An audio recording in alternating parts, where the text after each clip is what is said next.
j'ai publié un article là-dessus, mais sur le concept d'avoir un manuel d'utilisation de toi, en fait, que Ok. tu partages avec tes collègues.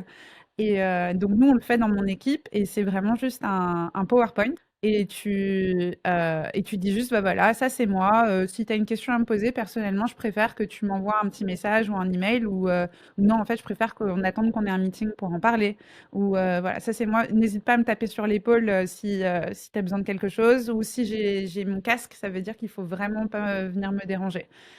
Si jamais tu as vu j'avais fait une faute enfin quelque chose de pas bien dans le travail, je préfère que tu me le dises vraiment franc du collier. Ou par contre, non, je préfère qu'on prenne un peu des pinces parce que je peux un petit peu me vexer, etc.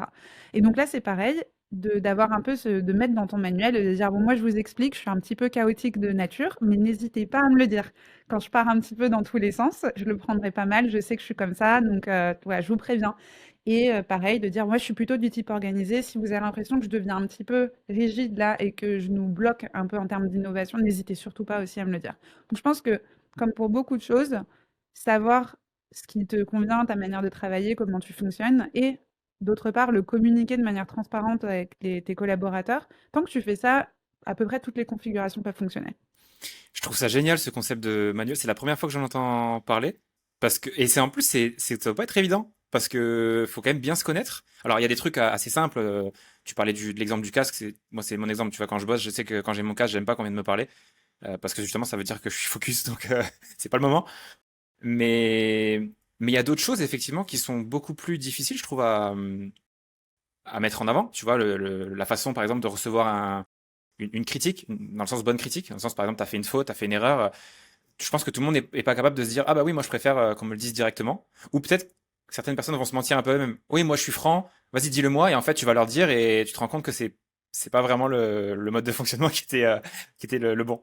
Et c'est pour ça que ce concept du manuel d'utilisation, je l'ai mis dans un article qui parle pas que de ça, qui parle du concept de psychological safety, sécurité, non, comment dire, de se sentir en sécurité psychologiquement. Oui, je pense, Ok, ouais. voilà, qui est très importante et c'est souvent le rôle du manager ou du fondateur de la startup de créer ça en fait. Nous, par exemple, ce qu'on fait dans mon équipe, c'est que quand j'en embauche quelqu'un, ils font un premier brouillon et c'est OK si c'est pas complet, mais ça devient en fait un brouillon qu'on peut mettre à jour au fur et à mesure. Donc, si par exemple on se rend compte pendant une conversation que je leur donne du feedback d'une certaine manière et je sens que c'est pas reçu très très bien, je peux poser la question et de dire au fait, maintenant qu'on a un peu réglé ce problème, est-ce que tu aurais préféré peut-être que je te le dise d'une autre manière ou qu'on approche la chose différemment, etc. Super, bah ça, tu vois, dans le futur, par exemple, c'est quelque chose que tu peux avoir dans ton manuel.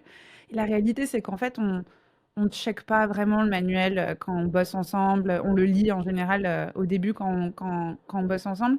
Quand on commence à bosser ensemble, c'est pas quelque chose qu'on check tous les jours, mais c'est plus un outil pour créer des conversations et pour en faire quelque chose de complètement normal. De dire, vu qu'on a ce manuel quelque part, de dire, bah, c'est normal d'avoir ces discussions et de dire, bon, bah cool, on a parlé du feedback en lui-même. Maintenant, à 30 secondes, une minute, on va juste parler de la manière dont ce feedback a été communiqué.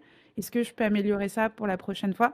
Je pense que c'est aussi le rôle des personnes qui sont en position de leadership, de faire en sorte que tout le monde se sente à l'aise de se poser ces questions. Et parfois, la réponse, c'est de dire, bah, en fait, tu sais quoi, je sais pas trop, je suis pas trop sûre de comment j'ai ressenti ça. Je vais y réfléchir et puis on verra. Là, pour l'instant, je sais pas trop. Et c'est OK.